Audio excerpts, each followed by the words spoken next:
Pilipinas, ang oras po 6:38. Eto na ang mag-partner na mas paliliwanagan tayo pagdating sa batas. Mga payo ng mga abogado, mga usaping abogado na mas malinaw na pag-uusapan para mas maintindihan natin. Kumpanyera ng Bayan, si Attorney Rina Seco at ang Panyera ng Bayan, si Attorney Cam, Cheryl Adami Molina. Dos Kumpanieras sa DZRH Radio, DZRH TV at DZRH Online. Bago mo kasuhan, bago ka pumirma, bago ka makipagkasundo, makinig muna sa Dos Kumpanieras. Dos Kumpanieras. Magandang gabi Pilipinas, ito pa ang programang Dos Kumpanieras at kami po inyong mga nakakasama tonight, ang mga panyera ng bayan. Ako pa si Attorney Rina Seco. Parang iba yung boses mo, panyera. Bakit? Ang lalim. Yan. Ako po si Attorney Cam. Tuloy-tuloy sa pagbabalita. Tuloy-tuloy sa serbisyo. Sama-sama tayo, Pilipino. Dos Kumpanieras. Magandang gabi po sa inyong lahat. Magandang gabi sa iyo at happy weekend, Attorney Cam.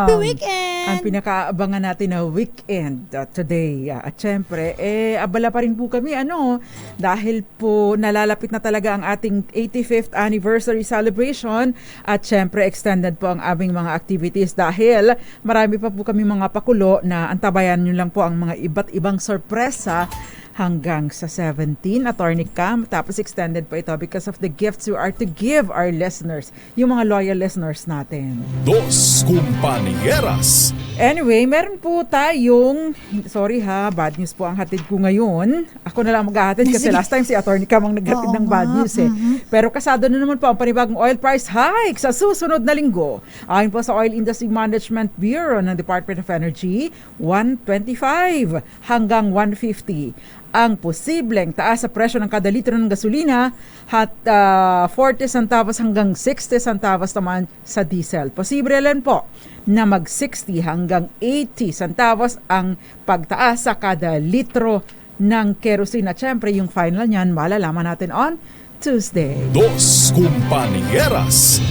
Ayan, maganda po ang ating talakayan. Ito po ay sequel lamang or kasunod, Dahil napakarami pong paraan ang papapatitulo ng lupa. In fact, Attorney Cam, there are so many government agencies involved, in titling of properties. Kaya nga po nagkakaproblema tayo nun yung merong multiple titles. Yes. Hindi mo na alam sino ba talagang nagmamay-ari nito, Si Josa, mayroong title galing sa may CLOA, si Diwata.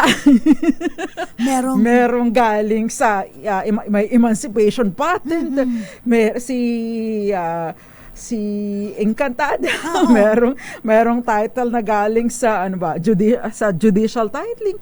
Merong galing sa administrative titling. Kaya nakako-confuse na napakarami pong ganito, Hindi natin alam kung paano nangyayari, pero kasi napakarami pong ahensya ng gobyerno ang involved sa pagtititulo ng lupa. Dos Kumpanieras. Pero today, ipagpapatuloy po natin yung nasimulan. Kagabi, kasi Attorney Cam, yung naging topic natin kagabi, yung pagpapalipat ng titulo kung ito ay registered na. So, bumili kayo ng lupa, may titulo na. Ang gagawin nyo na lang ay ipapalipat sa inyong pangalan, which is simpler, Although napaka-tedious pa rin ang proseso dahil napakarami pong mga requirements. Siyempre, yung mga pinakamahirap dyan, yung mga bayarin, lalo na pagka medyo sinasalat-salat tayo. Pero ngayon, ang pag-uusapan po natin, parang review na lang din ito, pero marami pong mga, syempre, every time ay may mga bago, patungkol naman po sa pagpapatitulo ng lupa na ibig sabihin, wala pa siyang titulo at ipatitituluhan lamang patitituluhan pa lamang po ninyo. Dos Kumpanieras. Kaya naman papasok po yung confirmation of imperfect title. Attorney Cam, ano na nga bang number nito? Hindi ko na matandaan. 11 something, 11573. I'm not so sure. Pero ito yung 2021 law, yung confirmation of imperfect title sa ilalim po ng Republic Act 573. 573. Tama ba yung sabi ko kanina? Hindi ko na matandaan ba?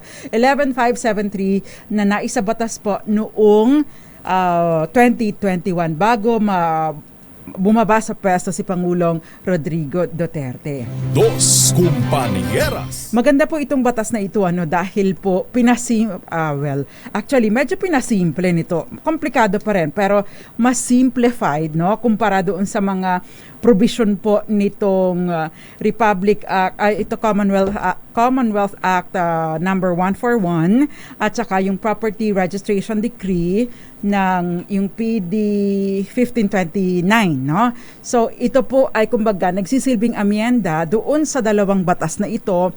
Yung 1529 Attorney Cam ay naisabatas noong panahon ni Pangulong Marcos in 1978, Halos magkaedaran kami nito. At saka naman yung Commonwealth Act 141 ay naisabatas po noong 1936. Sa mga matatandang batas na po ito. Ano ba yung pinindot ko? Yung Dos Compañeras.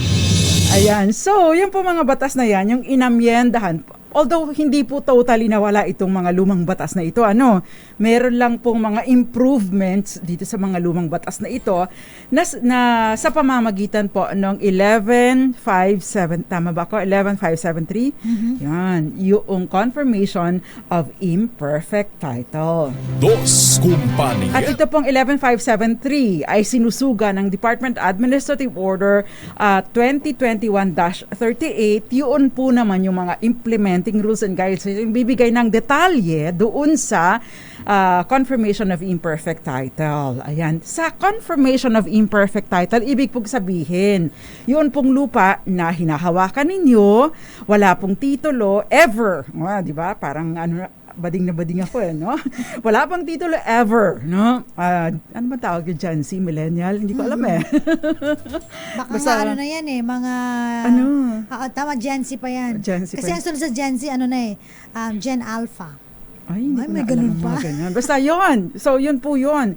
Wala pong titulo ever. Never pang narehistro, So, kaya naman a-applyan po ninyo. Sa ilalim po ng batas, noon, yung 1529 at saka Commonwealth Act 141, po ito, kailangan po ng 30 years na paghahawak ninyo para po makapag-apply kayo ng titulo sa lupa na hindi rehistrado, Pero sa ilalim po ng bagong batas, pinaigsi na niya, Attorney Cam, to 20 years. Oo. So, ibig pong sabihin, mas maiksi na ang kailangan ninyong period para makapag-apply ng maparehistro, tama, maiparehistro ninyo ang property. Dos Compañeras. At saka po, alam niyo po, ang good news dito, Attorney Cam, sa ilalim po kasi ng bagong batas, pati korporasyon maaari na mag-apply, Attorney Cam. Kaya nga lang, yung dalawa po kasi ang sinasabing paraan ng pagpaparehistro sa ilalim nitong 11573. Yung isa, administrative titling, at yung isa naman ay judicial titling. Kapag administratibo, yun po ay sinasubmit ang mga requirements or inyong application sa DENR sa pamamagitan po or through the CENRO, yung Community Environment and Natural Resources Office, O kaya naman po, doon kung walang CENRO din yung sa inyong lugar, doon sa PENRO or Provincial Environment and Natural Resources Office. Yun. Ngayon, yun pong isang paraan ng pagpapatitulo ng property ay yung tinatawag na judicial, Attorney Cam. Kapag judicial, ano ang ibig sabihin nito? Dadaan po yan sa korte. Oo. Siyempre, kapag dadaan sa korte, it will entail expenses. Medyo matagal. Other than that, although ito na mas mabilis pag magpapatitulo, ang mahirap lang yung mga publication because you will have to go to, may mga requirements po ito, Siyempre, gagastos kayo sa abogado, Yes. May appearance fee, may pleading fee, may acceptance fee, at kung ano-ano pa, Kaya lang kasi, Attorney Cam, hindi kasi ito, mahirap itong i-handle kung hindi po abogado ang hahawak. Pwede naman, kung alam ninyo kung paano. Kaya lang kasi, ang dami pong mga kailangan, mga patunayan na yung mga forms, no, yung format pa lang nung inyong pleading ay kailangan ay ma-accomplish, no, ng maayos. Otherwise, ay baka po mawalang saysay yung pinagpaguran ninyo. Kaya kailangan competent na lawyer din ang handle ng inyong judicial titling. Dos Compañeras. So in the meantime, dahil ang focus po natin ay yung mas mura at hopefully mas mabilis na pagpapatitulo ng property, pupuntahan natin, tatalakayin natin, papasadahan natin yung tinatawag na administrative titling. Ayan. So pupunta po tayo sa DNR, pero may mga requirements po ito. Dahil po sa batas, meron pong mga specific na requirements ang binabanggit ang PD 573. At yan po ang tatalakayin natin tonight. So if you have questions, 0919-282-6485.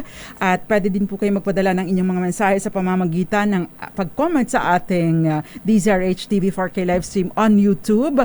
At syempre, Attorney Cam, saan pa sila pwedeng magpadala ng kanilang mga messages? Pwede po kayong makipagkwentuhan sa amin, no? Sa DZRH News Facebook Live, DZRH News Television Facebook Live, at syempre ang DZRH Dos Compañeras Facebook page. Yes, thank you very much. At magandang gabi po muna before we pause for commercial. Magandang gabi, Ms. Charo Abraham, Viva Mexico.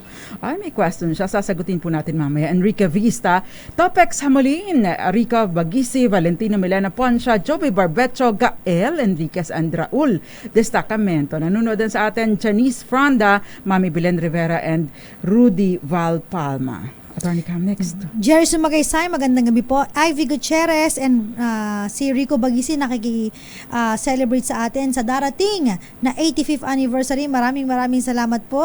Onting tulog na lang. Abay, magsasama-sama tayo sa 85. Irene Almodovar, magandang gabi rin sa inyo. At si Marcelo M. Sabi niya nga, 4th time na taas na po ng gas ito. Ay, totoo yan sabi ni Marcelo M.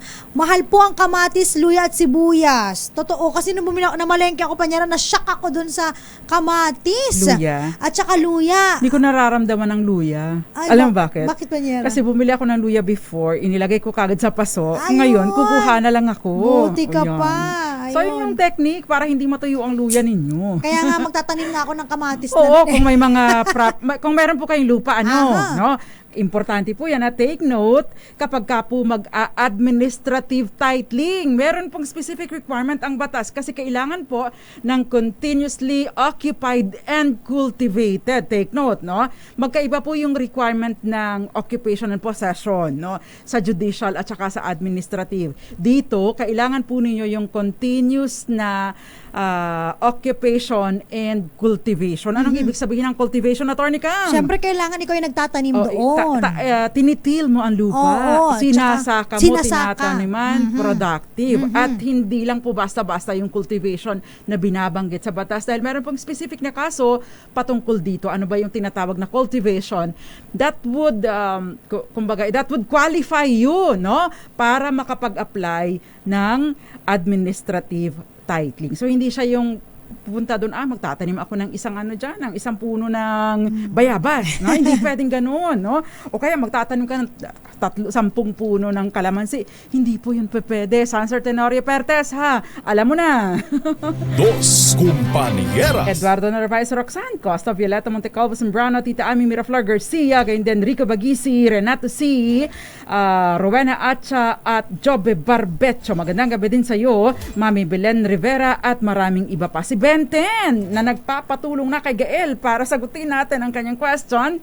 At syempre magandang gabi Ray Mendoza at yung iba pa pong nakatutok sa atin tonight, Mirna de la Cruz, Monbits at Mirna Enrique Vista at maraming iba pa. At magbabalik pa. Ay, sagla. Attorney ka, meron tayong Malakas. Huwag natin kakalimutan. Sa mga gusto sumali, saang tanggapan ng gobyerno dapat isubmit ang application for administrative titling ng isang unregistered property. Ipadala po bilang private message sa amin, DZRH Dos Compañeras with your name, Gcash number, at kung nasaan po kayo at mamimili po tayo ng isang mananalo tonight. Nakakasama pa rin po ninyo ang mga panyera ng bayan. Ako pa si Attorney Rina Seco. Ako po si Attorney Cam. Dito lang po sa Dos Compañeras. Dos Compañeras. RH. Dos Compañeras. Babalik po ang programang Dos Kumpanyeras. Kasama pa rin po mga panyera ng bayan. Ako pa si Attorney Rina Seco. Ako po si Attorney Cam. At tinatalakay po natin yung pagpapatitulo ng lupa. Ito ay continuation ng tinilakay natin kagabi. Inumpisahan ni Attorney Cam. Ngayon ay yung pagpapatitulo ng isang unregistered land. At specifically, tinatalakay po natin yung RA 11573. Tama? Yes. May na ako mag-memorize ng mga numbers 11573 or yung confirmation of imperfect title. Binanggit na po natin before we pause for commercial na may dalawang paraan ng pagpaparehistro ng property sa ilalim po ng RA 11573. Yun, binanggit natin yung administrative titling, kung saan sinasabit natin ang ating application form doon sa DENR, specifically yung Senro o kaya naman ay Penro kung walang Senro office sa inyong lugar. Or yung isa naman sa pamamagitan ng judicial titling kung saan sinasampa ang petisyon for judicial titling sa Regional Trial Court at mag-engage po kayo ng abogado. Dos Compañeras.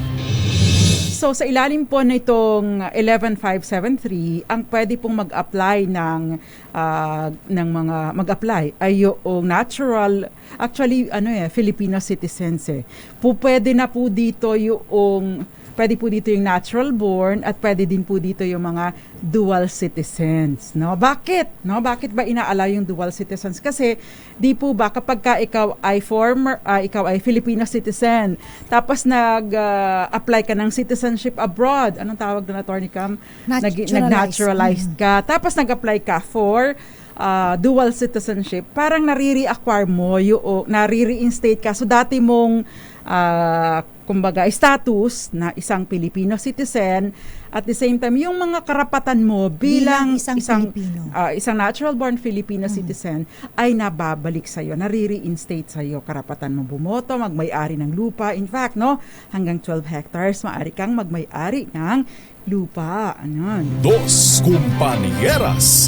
At syempre, yun pong administrative, binanggit na natin na you have been in cultivation or you have been continuously occupying and cultivating. Kapag ka po administrative, ibig sabihin ay nagsasaka, ginagawa mo ng productive, pero yung tinaniman mo lang ng isang punong sili, hindi pa rin yun, So hindi siya justified. Yes, hindi siya nagfo-fall. Napasok doon sa ibig sabihin ng cultivation. Yes, cultivation. Ang sinabi po ng Republic versus Metro Index, yung casual cultivation ay hindi siya nagko-constitute ng possession under the claim of ownership. Anong ibig sabihin nito? Yung papalya-palya ka lang, punta ka lang doon, bisita ka lang. Taniman ko kaya dito sa portion na to, siguro pwede dito ang isang lansones. Hindi pa pwede. Dapat ginagawa mo siyang regular, productive, at kahit pa paano, hindi man in commercial volume, kahit pa paano, regular na natataniman, may harvest season ka, may, anong tawag doon? Planting season, harvest season. Tapos meron kang crop rotation. Yes, yan. So, more or less, kahit pa paano, masasabi mong ginagamit mo talaga siya for farming. O kung hindi man pagtatanim, yung nagbubuhay ka doon ng mga ang tawag doon, kalabaw, babo, usually hog racing, mga ganun. Kaya lang social lang kasi ang tupa. Social na ba yun? Sige, kambing na nga lang, kalding. Dos Compañeras. Ayan. So, kailangan po hindi yung casual na cultivation. Kapag ka po naman pagka naman po judicial titling, so yung continuous possession and occupation. Yung possession mas maluwag dito, Attorney Cam, Kaya nga po importante, na hindi yung pupuntahan nyo lang, alagyan nyo lang ng kaunting ng pahingahan, ng kubo, na pwede kayong kukuya-kuya-kuy, nakatas ang paa, pagpupunta kayo doon, tapos alis na kayo. Pupuntahan lang ninyo para magkape kayo doon, o magpalamig. Hindi po ganong konsepto, Yung talagang inaari ninyo ang lupa, pinagyayabong ninyo, productive, at merong indication, merong indication na talagang pinagyayaman ninyo ang lupa. Kasi the purpose of this is tulungan tayo na maging Yes. okay. May-ari panyera ng isang lupa o kaya nga po sabi ng batas natin, those who have less in life should have more in law, diba? Oo, sabi ni makabagal, magsaysay. Ayan. Diba? Ibig sabihin, yung mga farmers natin, na nagko-cultivate, nagyayabong natin. Kasi sabi nga ni Panyera kahapon almost 50% pa, Panyera? 52% pa po ng ating mga Ang properties, hindi pa. ng ating lupain Yes. ay untitled. Hindi pa Bahagi pa ng land of public domain. So malaki-laki pa ito, Attorney Cam.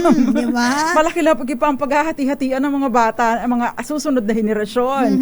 Diba? Ang nakakalungkot lang dito kasi, Panyera, di ba, kung halimbawa sila po ay nakasecure na ng mga, ito naman ay looking forward, mga ekta-ektaryang lupain o kaya naman po nag-grant ng mga ganitong titulo, yung naibibenta, nasasalin sa mga iba, Panyera. Pag nawala na yung prohibition, lalong-lalo na sa CLOA. Ayan. Oo.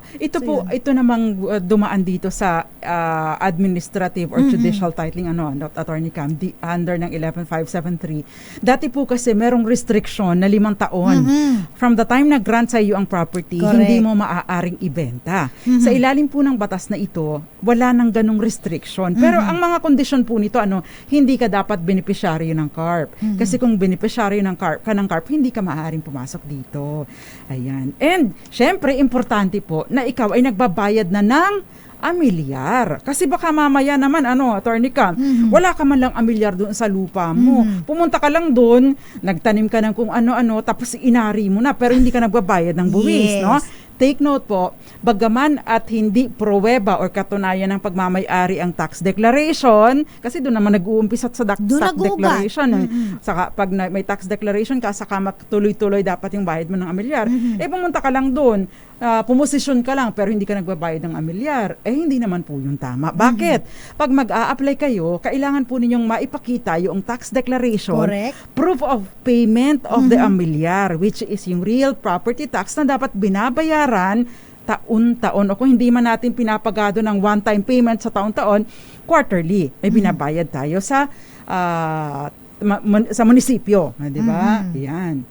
Dos Compañeras. So again po, iba po yung tax declaration na sinasabi ni Panyera, iba din po yung title na. Yan. Kasi minsan akala nila, hindi meron yung title, pero yung pala tax dec lang pala. Oo. Pero again po, tax declaration, dyan nag-uugat, dyan nagsisimula. Sabi nga ni Panyera, dyan tayo, yan ang starting point mo.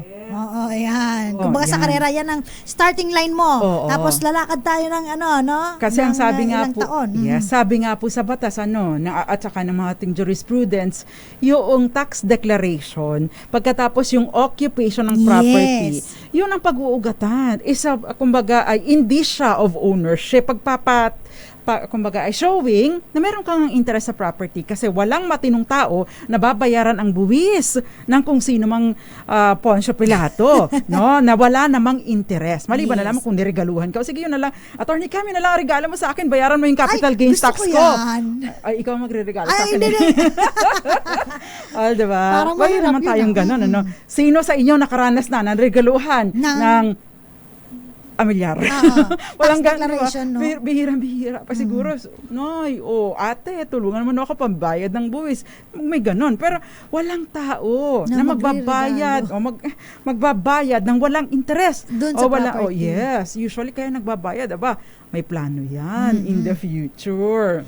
Dos Compañeras. So napakahalaga po nito. At syempre, mayroong certificate of land status mula po doon sa land this is unregistered land. At syempre, alienable, A&D. Alienable and disposable. At kapag mag-a-apply kayo, meron pong kailangang mga patunayan.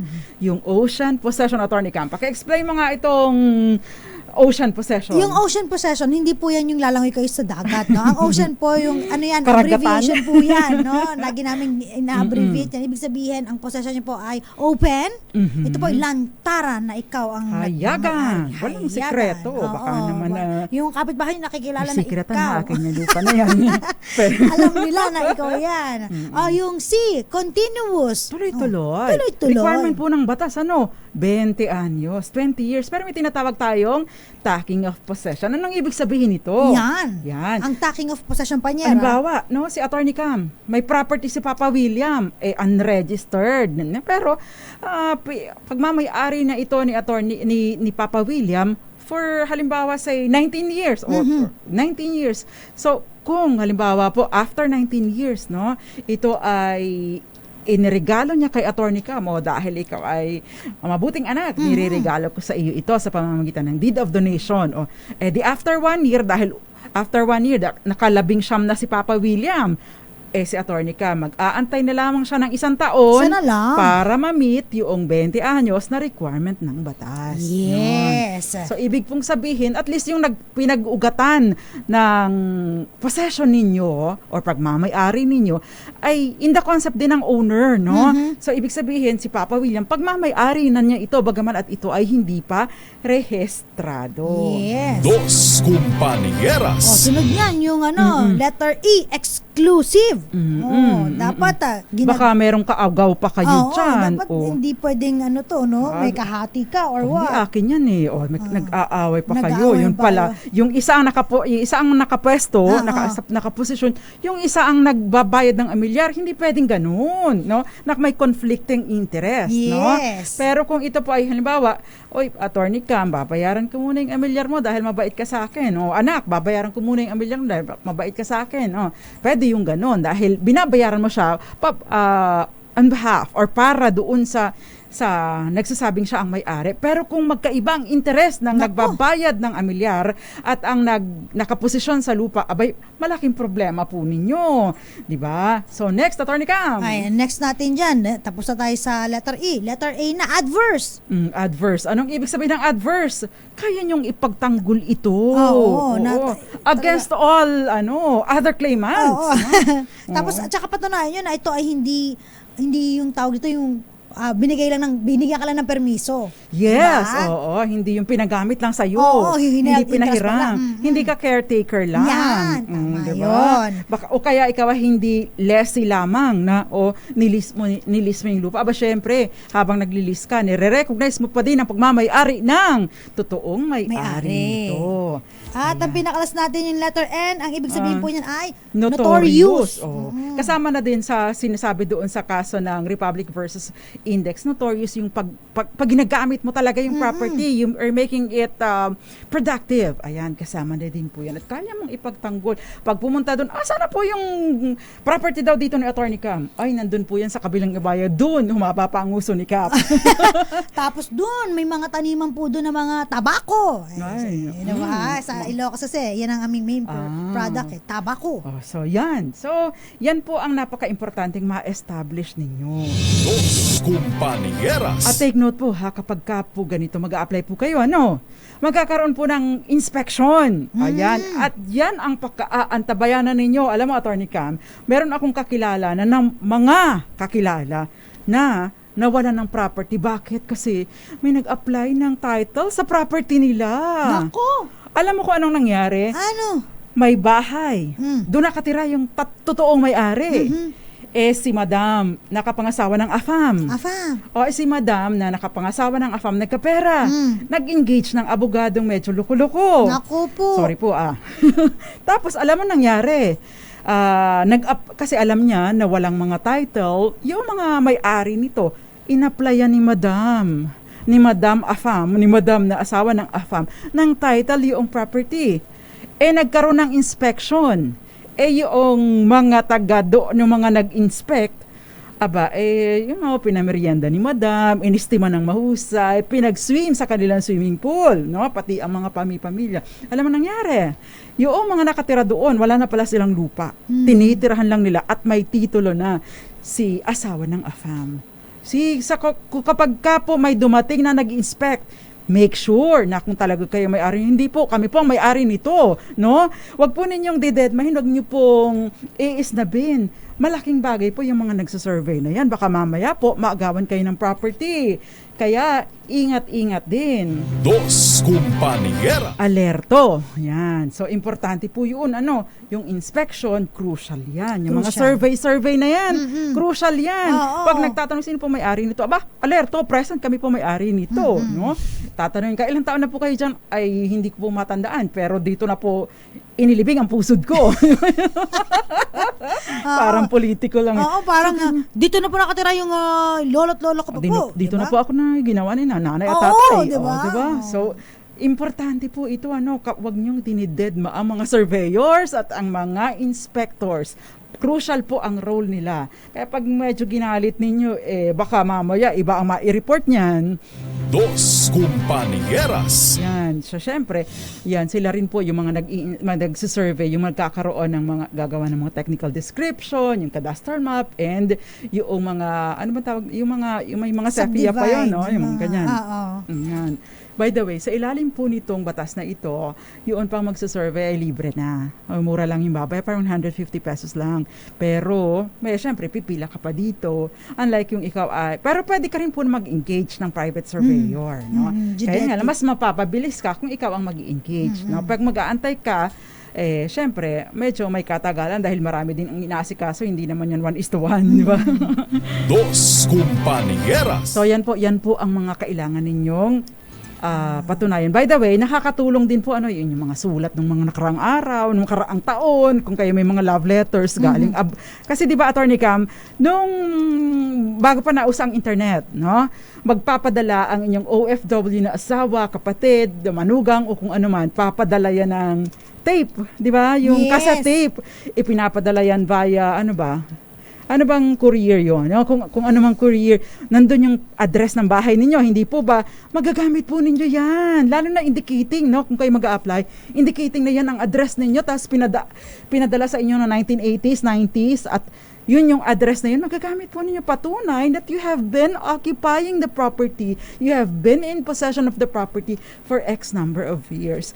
You can use that for purposes of establishing the number of years na nandoon kayo sa property. Dos Compañeras. Kahit nga po yung inyong mga old, yung inyong mga old, ang tawag doon, mga old billing statements, gamit po yan. For example, no, ganito, may pagkakataon, Attorney Cam, late na ninyo pina-tax deck, no?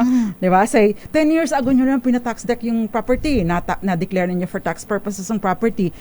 Pero 1970s pa kayo nakatira doon, yung mga billing statements ng inyong Veco, Marelco o Meralco o kung ano man.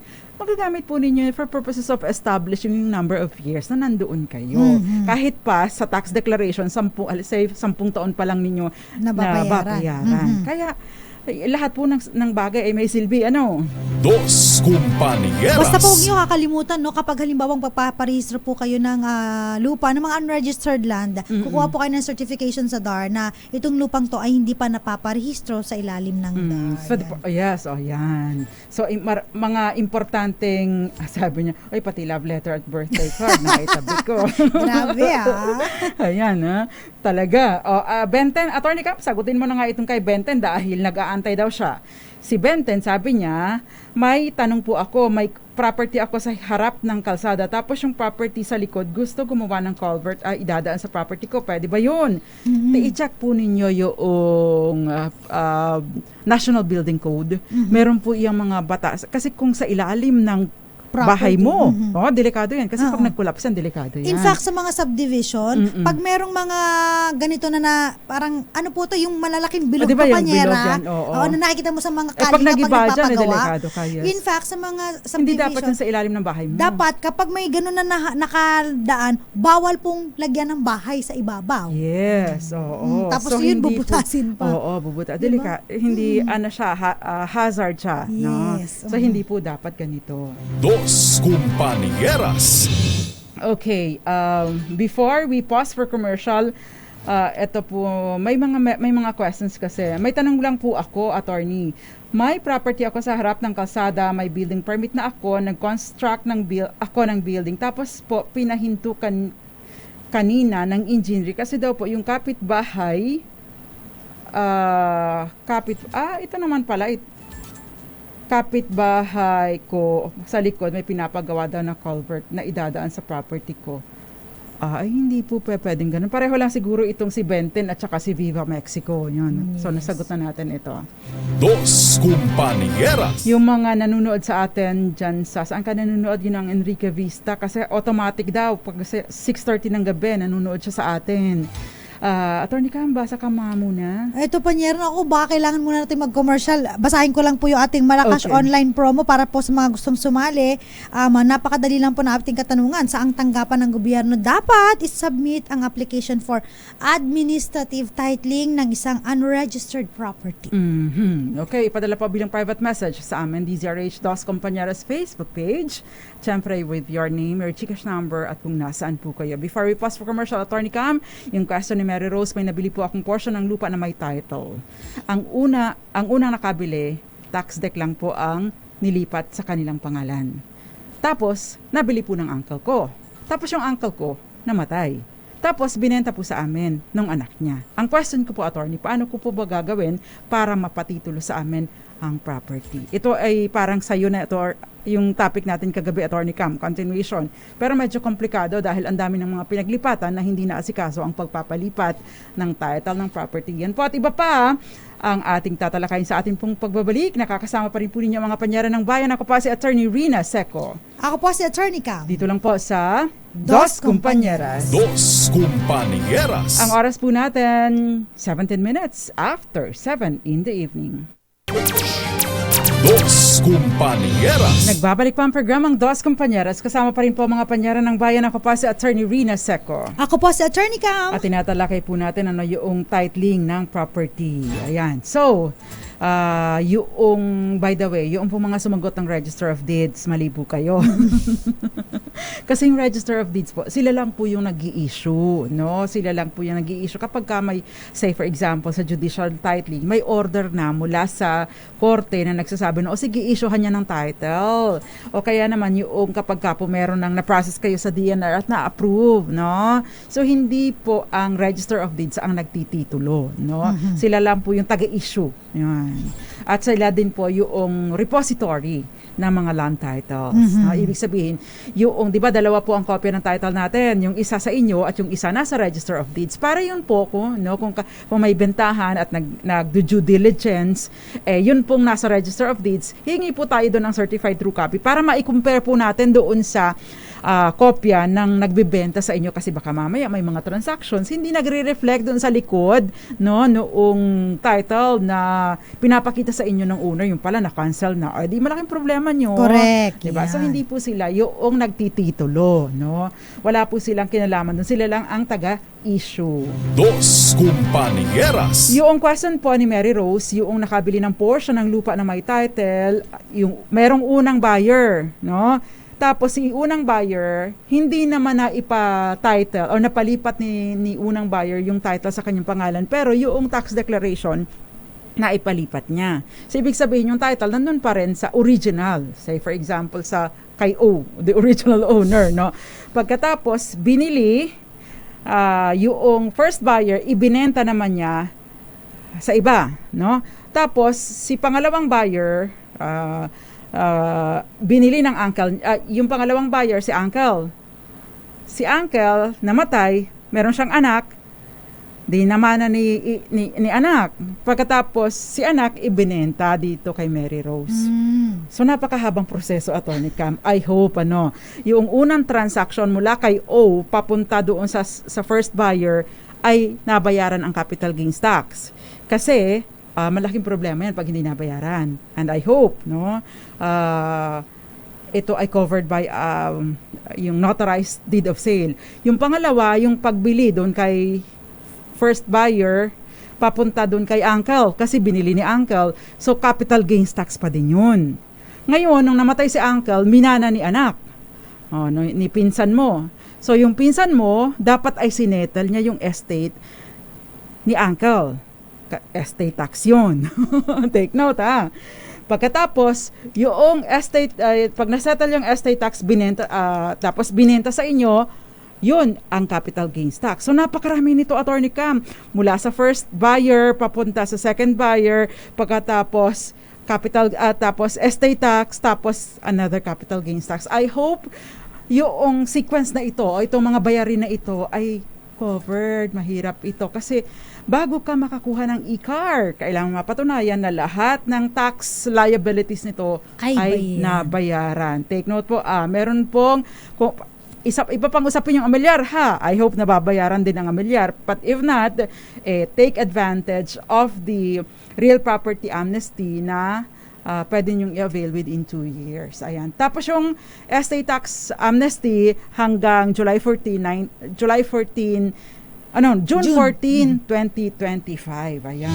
Dos Compañeras. Ayan, ayun, sige, Attorney Thank Cam. you so much. Mabilisan lang. Sabi dito, Attorney Cam and Attorney Rina, ang grandparents ko po ay may lupa ng tinitirhan at nagbabayad na po ng tax declaration nung pang 1978. Na ipasa na po ang lupang ito sa kanyang mga anak at apo. May nag-claim po na sila din po ay may-ari ng lupa at meron din po silang tax declaration. Sino po ang mas may karapatan sa lupa? Ito po yung example na merong dalawang tax declaration. Sino ang mas may karapatan dun sa property? Ang sabi po, 'di ba, ng Korte Suprema, itong mga tax receipt po ay although proof of ownership tsaka possession, hindi ito ang pinaka matibay na ebidensya na magpapakita na ikaw ang may-ari. Hindi siya lang siya. Yes. Pero, ang sabi po nila, kung halimbawa meron kang tax declaration at meron kang actual ownership at yung ownership na yon ay yung ocean na sinabi namin ni Panyera, itong dalawang to ay pwedeng maging basis ng inyong, pwede itong mahinog para maging kayo ang maging rightful owner. So, mas may karapatan po yung may tax declaration at saka po yung may possession na ocean na tinatawag natin kaysa sa meron lang possession ng tax declaration. So Yun. dapat magkasama Yes. yung possession ng property or occupation ng property at saka yung tax declaration. So yung pong sinong naka-occupy, yun po ang Mas may mananaig. karapatan. Maliban na Yes. lamang kung meron pala itong document Oo. na nagkabentahan kayo kung sino man si may-ari ninyo at nagkagulo-gulo lang. Dos Compañeras. Yung attorney, yung dual citizen, pwede po bang mag-apply niyan sa administrative titling? Yung dual citizen, yes. Kasi again, we go back to yung kapag ka dual citizen ka, nag-reacquire ka ng citizenship dito ng Filipino citizenship, bumabalik ka doon sa estado o doon sa, kumbaga ay karapatan ng original mong karapatan bilang isang Filipino, natural born Filipino citizen. Ngayon, yun pong sino nga ba yun, Attorney Cam, yung vlogger na nagpa-naturalized Filipino citizen, si Kulas. No, he's I don't know if it's his an Australian or Canadian vlogger. He's known as Kulas, no? Sikat siya sa kanyang mga vlogs, no? Travel at saka asawa na yata siya ng Pinay. But anyway, before pa siya mag-asawa, nagpa-naturalized Filipino citizen siya because he loves Philippines so much daw. Ngayon, kung si Kulas ay gugustuhin niyang bumili ng property dito sa Pilipinas dahil naturalized Filipino citizen na siya, makakabili siya ng property. At makakapagparehistro din siya. I mean, yung unregistered na lupa, makakapagparehistro siya using naman yung judicial titling. So yung corporation at saka yung mga naturalized Filipino citizen, hindi sila maaring makapag-avail nitong administrative titling, but they can avail of the judicial titling. Ayan. Dos Compañeras. Ito. Sige, Last na lang sa Atty. akin, Panyera. May minana po akong lupa sa magulang ko sa probinsya. 300 square meters, maliit lamang po. Nailipat na po ito sa pangalan ko. Nagulat na lang po ako kasi pagpunta ko doon, parang nabawasan po yung sukat ng lupa. So pinasukat ko po ito sa geodetic engineer. Nalaman ko po na sinakop ng kapitbahay namin yung 50 square meters ng lote ko.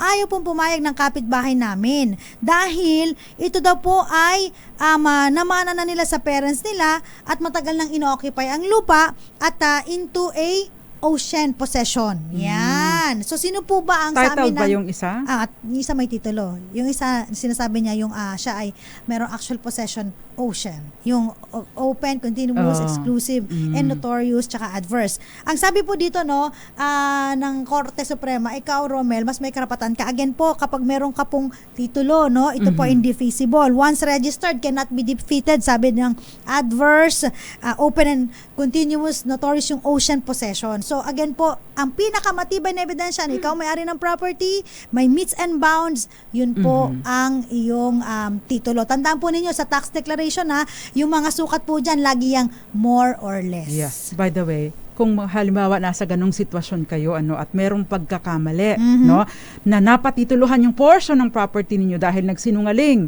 si yung nag-apply, like for example, hindi amin po talaga yan, tenant po namin yan. May mga ganong sitwasyon, yan po ang tatalakay natin on Monday. Yan. Dahil Wala tayong oras, kasi sayang series eh. po ito yung titling, napakarami pong kumbaga komplikado po ang pagpapatitulo for the very first time.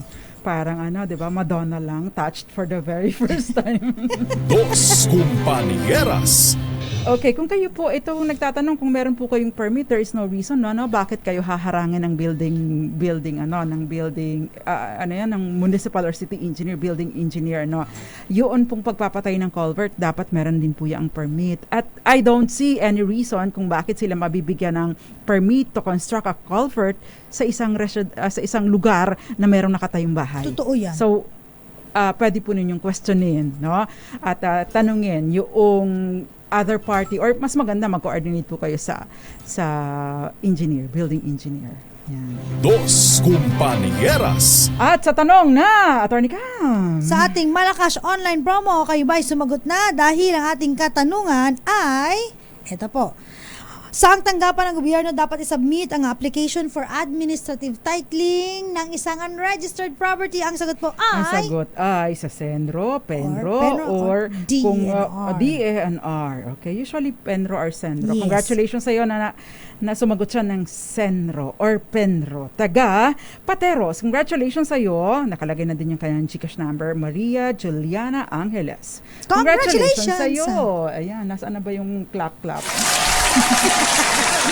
Anyway, naubos na po. Ang bilis ng oras. Naubos na po ang ating oras. Maraming salamat po sa pagsama ninyo sa amin at yung mga nag-assist sa atin. Hindi ko na po mababanggit isa-isa, pero napakarami nila. Thank you very much. Nakasama po namin sa kabilang side si Het Del Moro at si Jeric Barreto. Tama ba ako? Kami naman po ang mga panyaran ng bayan. Ako po si Attorney Rina Seco. ako po si Attorney Ka. Tuloy-tuloy sa pagbabalita. Tuloy-tuloy sa serbisyo. Sama-sama tayo, Pilipino. Happy weekend, everyone! Dos Compañeras.